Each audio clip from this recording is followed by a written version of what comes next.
Hello and welcome to this very impromptu podcast. I had absolutely no plans whatsoever to do this evening, but in the light of the news that have hit in the last couple of hours, I felt like this is what I built this studio for. This is what it was for. It was for reacting to, live golf news, and I don't think that golf news gets any bigger than this. So let's just get rid of that. So please, this is a live podcast, so please get into the comments. Let me know what you think about this news today. Start off by saying whether you were a fan of Liv and, and then your sort of thoughts on how it's gone for Liv Golf in this merger. And also if you weren't a fan of Liv and how you feel now about, obviously, the Liv Golf and PGA Tour coming together with the DP World Tour and the Asian Tour. There's so much to digest here that it's a little bit difficult to kind of just take it all in. The truth is, at the moment, there's not enough information out there for us to really understand what this means. But I want to start off by saying, without a shadow of doubt, the biggest winner today is the game of golf and the golf fans. Whatever side of this divide you were on, the fact that we've had this fractured game for the last 2 years, maybe a little bit longer, has not been good for the golf fan, and it's not been good for the game of golf either. So ultimately, what's been announced today is good news for the game of golf and for the golf fans. At the moment, we just don't know how this new world is going to look, but we're going to dive into a few of the... I've managed to pull together quite a few of the statements today. So I'm going to start off with, I think, what is quite a key kind of line that's in this. So it's been announced that the players that are on the Liv Golf Tour can reapply for PGA Tour membership from the end of 2023. So Liv golfers will be able to apply to become a member of the PGA Tour again and enter PGA Tour events next year. So let's just start with that one to start off with. So if you were a Will Zalatoris or a Colin Morikawa or a Xander Schauffele or a Patrick Cantlay, all of these players were heavily rumoured to be going to Liv and have admitted that they were offered extremely lucrative contracts to go to the Liv Tour, but they decided to stay loyal to the PGA Tour and turn down that huge amount of money. Now, how are they feeling when they turned on their phones this afternoon or this morning over in the States and saw this news? Because, the Liv golfers would appear at the moment to be the ones that have come out of this the best, because they have got their money, they've got their huge bonus, signing on bonuses, they've won, some of them have won a huge amount of money on the Liv Tour, and the sort of repercussions of that was that, you were slipping down the world rankings, you were going to lose your place in the majors, and you couldn't go and play in the PGA Tour. Well, from next year, these Liv golfers, they will be able to have their cake and eat it, essentially, because they will be able to go and play in PGA Tour events.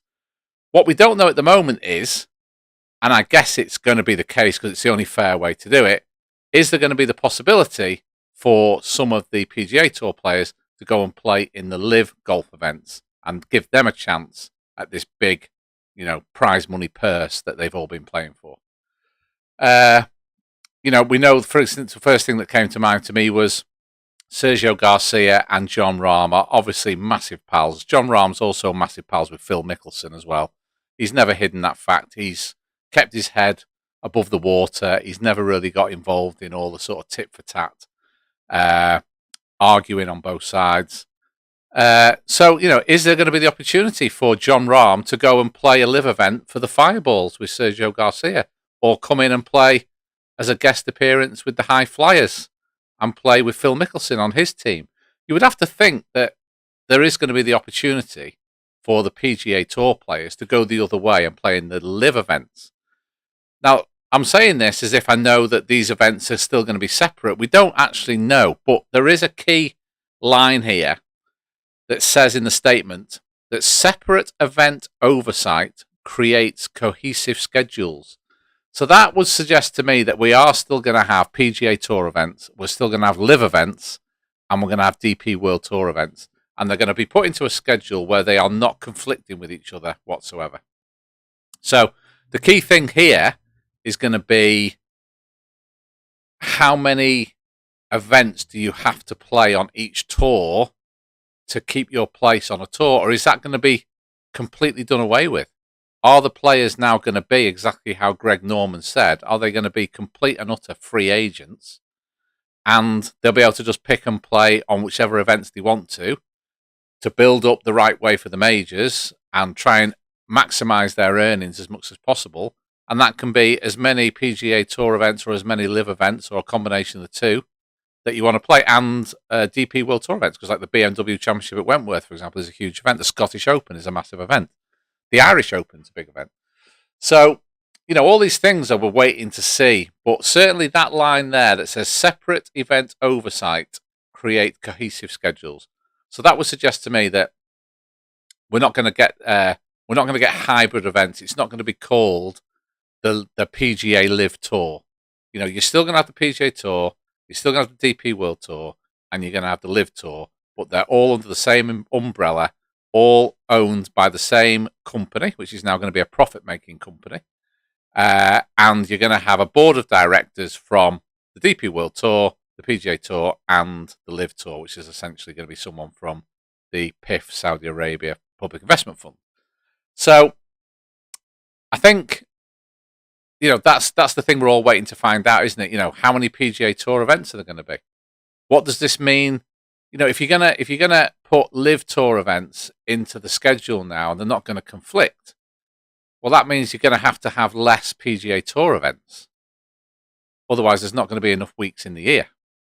So does this mean now that there is just going to be designated PGA Tour events, and the likes of the John Deere Classic and those lesser events are now going to cease to exist, and their place in the calendar is going to be replaced by a Live Tour event? I don't know. I mean, it would seem to be that would be the case. Please get into the comments. Let me know, what you're thinking about all of this. So Russell's come on the surface. It stinks, but it'd be interesting to see the reactions of Nicholas and McIlroy, etc. So, yeah, I mean, I've just dealt with the golf there. I've always said when we've done these podcasts in the past that I don't like to get stuck into the politics. But in this event, I think you've got to get involved in the politics of this, because it is such a huge part of this story today. So where Russell's saying there on the surface of it, it stinks, you have to say that you have to agree with that, because Jay Monahan has had this moral high ground throughout the whole of this sort of divisive saga between these two tours. His stance has always been on the morals of the source of the money for the Live Tour. He famously said, you don't have to apologise to play on the PGA Tour, which is essentially was saying, if you're over there, representing this regime with a terrible human rights record, it's done some terrible atrocities, it's blood money, you should be ashamed of yourself, and you should have morals that stop you from going and doing that. And then today, he sat there with the guy with which he's said these things about, and he's got into bed with them, and now, that very same source of money is now a major source of money for the PGA Tour and this new entity. What does this mean for all the people who, basically put a line in the sand and they say, look, I'm not going to watch the Live Golf events because I don't agree with the morals of it and the source of the money. Well, those people are put in a very awkward position now, because they love watching the PGA Tour, but the PGA Tour is now funded by that same money. So if you're going to stay right to your morals that you had when you were talking about Live Golf, you can't change those morals now because that money is now associated with the PGA Tour. I mean, do you agree with that? Bill's come on, Bill Malik, about time the PGA saw the light. Yeah, I think it had to do something. It couldn't take the risk of this situation getting worse. There's two ways of looking at this for me. So it would appear to me, and again, get in the comments and tell me whether you agree with this. To me, I thought that the PGA Tour had weathered the storm on this. Okay, so they obviously had a tough start. They lost Cameron Smith, they lost Brooks Koepka, they lost DeChambeau, they lost Patrick Reed. Whatever you think of all these players, they are great golfers, and they were a loss to the PGA Tour. And then when the next wave of golfers were going over, it looked like there was going to be another chunk of very good golfers that were going to be a big loss to the PGA Tour. We're going to go across. Cantley, Schauffele were very strongly rumoured, and among others. But in the end, it didn't happen. The PGA Tour restructured. They did these designated events. They created this more prize money for the players. And it seemed to appease those players, and they didn't go. And the players that did go across were of no loss to the PGA Tour whatsoever. No disrespect to Thomas Pieters, Dean Burmester. I'm struggling to remember the other three, but they're obviously great golfers because they're professional golfers, but they weren't star names. So to me, the PGA Tour had weathered the storm there. And if no more players went across to the Live Tour, then I could just see it fizzling out in 1 year, 2 years time. I mean, these guys' contracts were going to run out at the end of 2025. Brooks Koepka's contract was going to run out at 2025. So at that point there, 2025 is not far away. It's like 18 months away. Well, no, actually, no, it's not. Sorry. It's 2.5 years away. So, okay, you could say it is quite a long time. But, at the end of 2025, Brooks Koepka's done his contract on Live. He's earned a load of money. And he could say, right, okay, no, I'm not going to renew my contract with Live Tour. I want to come back to the PGA Tour. Do you think the PGA Tour would have said no? Absolutely not. They would have said yes, 100%, because they would have wanted that player to come back to them and weaken this rival tour. So for me, there's a part of me that says that if PGA had just stood their ground, that the Live Tour could have just ended up just fizzling out and quietly going away. But the fact that they've announced this today would suggest that maybe they knew more, and they did know that possibly more players were thinking of going across, possibly when the official World Golf Ranking Points situation was sorted out. Because at the moment, that was the one massive deterrent for a PGA Tour player going across to the Live Tour, because you weren't going to get official World Golf Ranking Points. You were going to slip down the rankings, and you were going to potentially miss out on playing in the majors. So, had the official World Golf Rankings told the PGA Tour and the DP World Tour that actually we are about to award the Live Tour World Golf Ranking Points, which then made that kind of deterrent was going to go away, and they were frightened that some players were going to go across.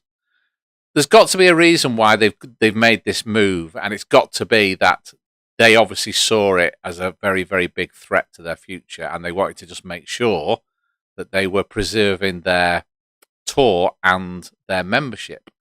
So, it's going to be very interesting to see which PGA, how this schedule is going to be put together. How many events? I can't see there being 14 Live events. I just can't see it. I don't know how you're going to fit that in. 14 Live events, 4 majors. Well, that's still going to leave a lot of weeks for PGA Tour events. Is the Live Tour going to go and... It was obviously extremely successful out in Australia. Is the Live Tour going to be this new entity, PGA Tour? Is it going to be the way that they're going to try and take golf around the world? They're going to do it with the Live Tour as their bandwagon to do that. It's all kind of, hard to predict at the moment. We've got some great, we've got a load of comments coming in here, which is fantastic. So please keep them coming in. Joseph Wirtz, Monahan is the new CEO, not trusting that. Well, he has done the biggest U-turn that I think I've ever seen. To go from the stance that he had to now basically shaking the man's hand and accepting his money is, it's not a good look for him, is it, really? But at the end of the day, I think he's tried to do what he thinks is the right thing to preserve the PGA Tour, and not what's actually the best look for him personally. which I suppose if you look at it that way, you could say that he comes out with it with a bit more kind of, kudos, if you like. Russell, agree, thought it would fizzle out in a couple of years and Koepka would return. Only really went because injured. Well, certainly in Brooks Koepka's case, when you saw on full swing, it did appear that, he wasn't sure whether he was ever going to be able to play at the top level again. And the Live Tour was going to guarantee him, earning a load of money for the next 4 or 5 years, and was going to get a big signing on bonus. So that made sense. But that couldn't be said for Dustin Johnson. That couldn't be said for Cameron Smith. That couldn't be said for Patrick Reed. That couldn't be said for Bryson DeChambeau. I mean, he did get injured, but I think he was interested in going to Live before his injury. So there was still a lot of good players that were in their prime that still went over. Admittedly, most of them were past their best or injured. I absolutely get that. But to say that they were all like that is not true whatsoever. The PGA Tour must have been thinking, well, if Cameron Smith can go and Dustin Johnson can go, then Scotty Scheffler could go. Then Colin Morikawa could go. There's no reason why they wouldn't go either because they're in the same bracket. Grant, you don't think the main push to merge was to dismiss the litigations? That is a really interesting one, Grant, because love him or hate him, and I'm talking about Phil Mickelson here, he sounded to me like he knew something that was untoward within the non-profit organisation of the PGA Tour. So just maybe they had something on the PGA Tour that was going to come out in this court case that they just couldn't afford to go down that road. Maybe that is the reason why their hand has been forced, possibly. Bill, got to run to work. Okay, Bill, thanks for checking in. Really appreciate it. Love your This Is Real Golf tournament videos. Yeah, thanks a lot. Yeah, it's there's a lot of work goes into those. It takes a hell of a long time to edit all those together, so I'm so pleased that everyone is enjoying it. Anyone who doesn't know, I record all of my tournament rounds. I have a camera fixed to my golf trolley, and it records my tournament rounds in my competitions. So there's no editing whatsoever. It's absolutely fly on the wall, no hiding place. You see all the good shots and you see all the bad shots as well. So if you haven't checked them out, have a look. I'm sure you'll enjoy them. So, yeah, I think Grant's got a good point there. I think possibly there could have been something in this court process that the PGA Tour just couldn't afford to go to court on within the antitrust case. And maybe that forced their hand to have to do this deal. You might be absolutely right. It's very, very hard to say.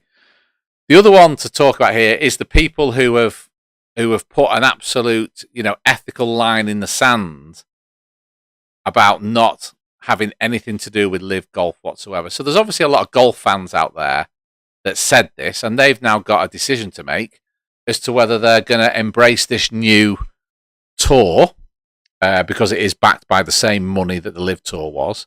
But I think it's more interesting within the journalistic world, and obviously with Brandel Chambly and Eamon Lynch in particular on the Golf Channel. So those guys have been absolutely stringent in their voice against live, and it's always been about the source of the money.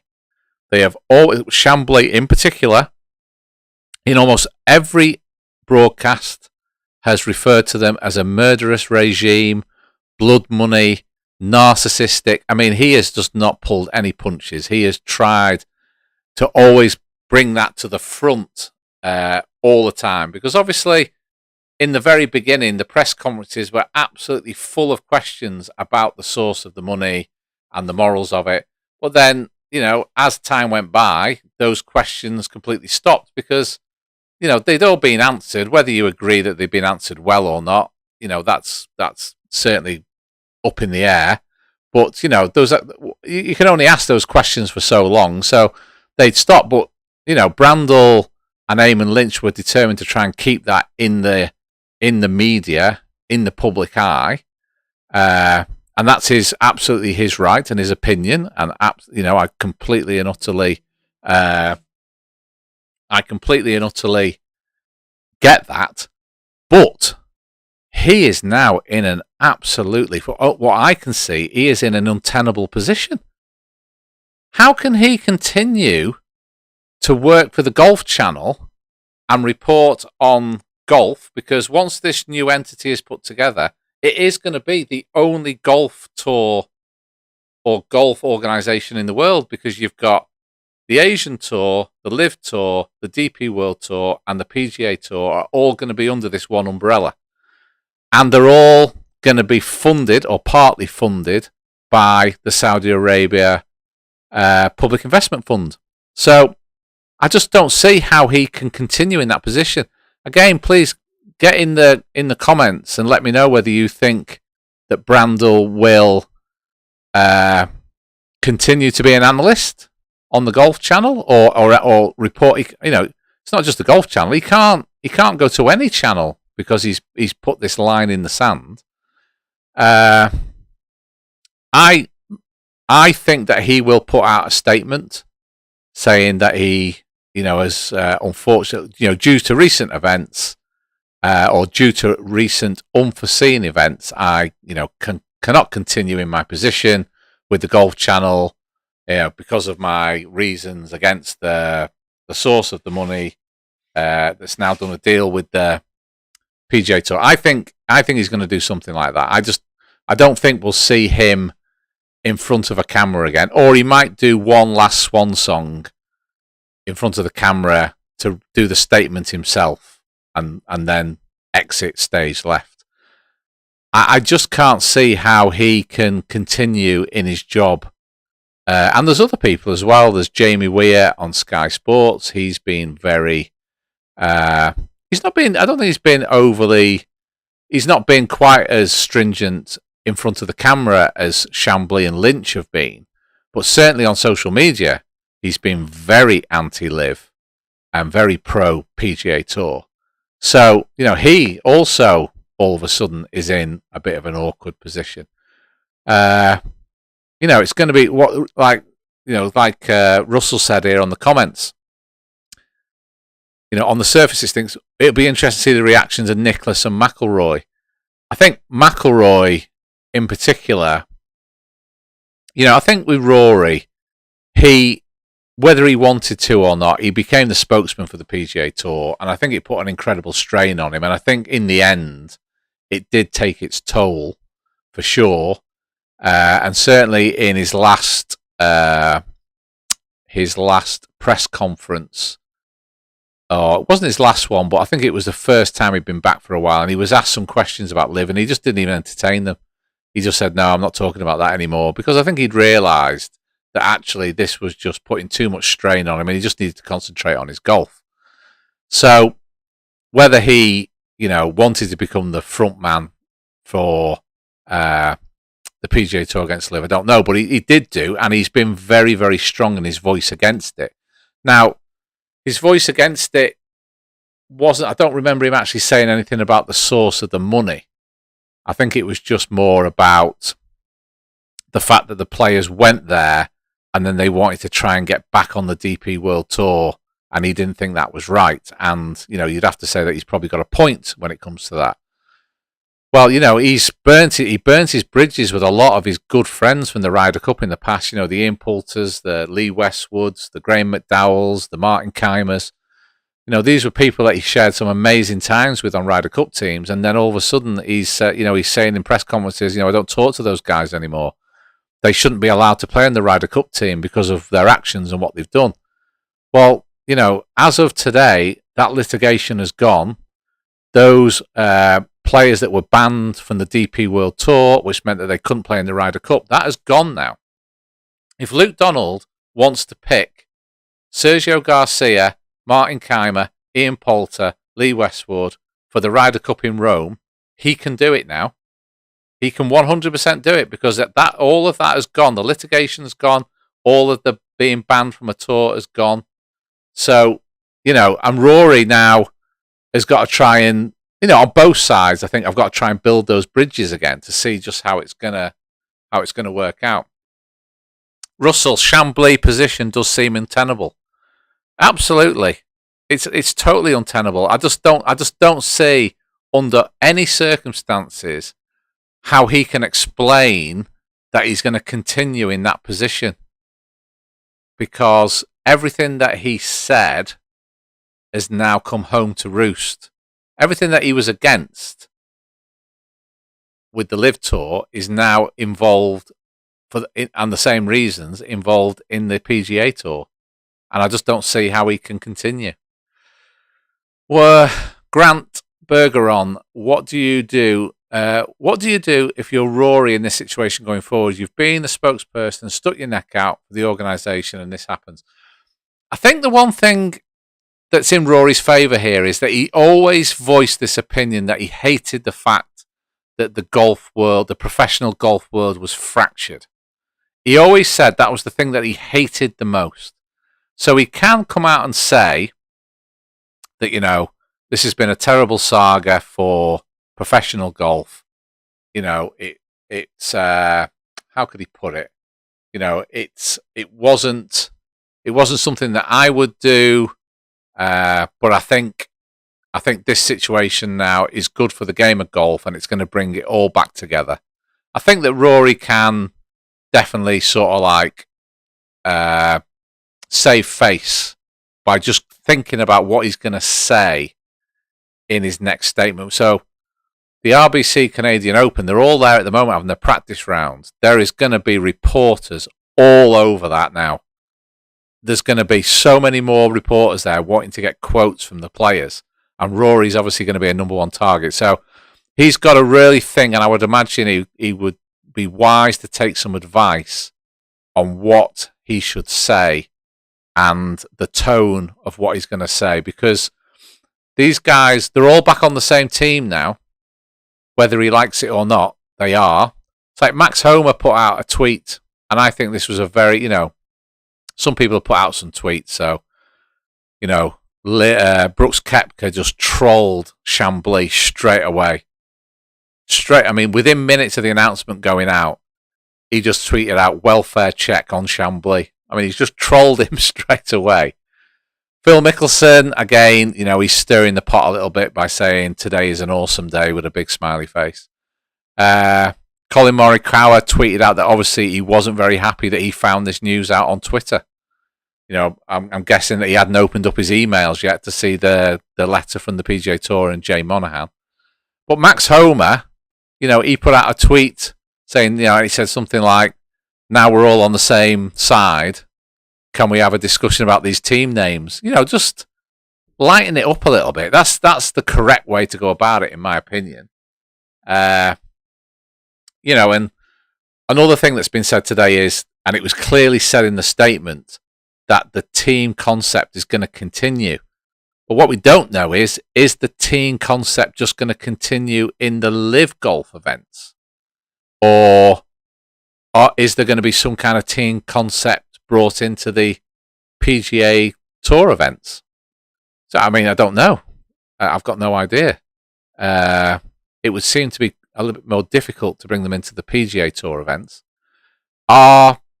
Let's just say that the teams are going to stay on the Live Tour. Are the teams now going to be able to, bring in a PGA Tour player for one game? Can Sergio Garcia bring John Rahm in for the Fireballs for a round? Or, God forbid, can you imagine if Rory McIlroy turned up and played for the Majestics with Poulter, Westwood and Henrik Stenson? These are guys that he shared amazing times with on the Ryder Cup teams in the past. Yes, he's had a fractured relationship with them recently. But, will at some point will we see Rory tee it up at a live golf event? It just seems absolutely crazy and bonkers, but, it could happen. It absolutely could happen. You just don't know. Let's see what else has been said today. It says that the agreement includes the DP Tour, European PGA Tour. Deal ends all pending litigation between tours. So, that's got to be a good thing. That was no good. There's also a quote from the R&A. We are pleased that an agreement has been reached which will help men's professional golf move forward in a collaborative, constructive and innovative fashion. We care deeply about the golf's future and are committed to ensuring that the sport continues to thrive for many years to come. This agreement represents a huge step toward achieving that goal for golf, and we look forward to working with the new entity for the benefit of the sport globally. The other thing here is, what's the OWGR going to do now? Because Live Golf's application for OWGR points, I'm assuming, just gets shelved now because they're going to wait and see what this new tour is going to look like. I mean, the other thing we don't know is are the Live Golf events still going to be 54 holes without a cut and a shotgun start? Is there going to be some part of the Live concept brought over into the PGA Tour events? Is there going to be some music playing? I doubt it, but is there going to be some team element brought into the PGA Tour events? These are things that we just don't know at the moment. But it would seem, to me that the OWGR, are they going to, now that we're all back on the same team, are they going to look to backdate points for the golfers who have slipped down the rankings to get them back into a more sort of like, whatever you think, Dustin Johnson is not the 100th best player in the world or wherever he is in the world rankings. I mean, it's just absolutely preposterous. And everyone knows that. So are they going to do something to, I don't know, reinstate them back in the position they were in when they went to the Live Tour? There's so many things here to be sorted out. But, there's no doubt about it. Once this new schedule is announced and we know what these events are going to look like, they're all going to get official World Golf Ranking points, that's for sure. So it'll be interesting to see how all that's going to pan out as well. I've got the letter here that went out to the players. So, I mean, the players, obviously, as well, it was quite obvious that the players had no idea this was coming. Like, no flipping idea whatsoever. There've been no rumours, no murmurs of it. And I've got to say that I watched Jay Monahan with the governor of the PIF Fund on the TV today when they announced it. And they said that they met in London, a while ago, and they had a game of golf. It wasn't Monahan, actually. It was someone representing Jay Monahan. Because obviously, if someone had seen that, they would have known there was something going on. So, to have kept this news that is so massive, I mean, make no mistake, this is a historic announcement for the game of golf. There must have been an incredibly small amount of people who knew about this. So Jay Monahan knew. I mean, it would appear that Greg Norman didn't know, because Alroy Mayen, I think I'm saying his name right, he was asked in that interview with Jay Monahan whether Greg Norman knew, and he said that he phoned him just before that interview. So obviously these talks that took place with no knowledge from Greg Norman whatsoever. So I'm pretty sure that Greg Norman is going to feel like his nose has been put out of joint. He is a very, he's an alpha male, isn't he? And I don't think that would have gone down too well. I don't think it's a particularly good look for him. But all of the players on the PGA Tour had no inkling whatsoever. And I'm guessing that goes for someone like Rory McIlroy as well as someone who's just a regular PGA Tour member. But it kind of says here, see if I can just...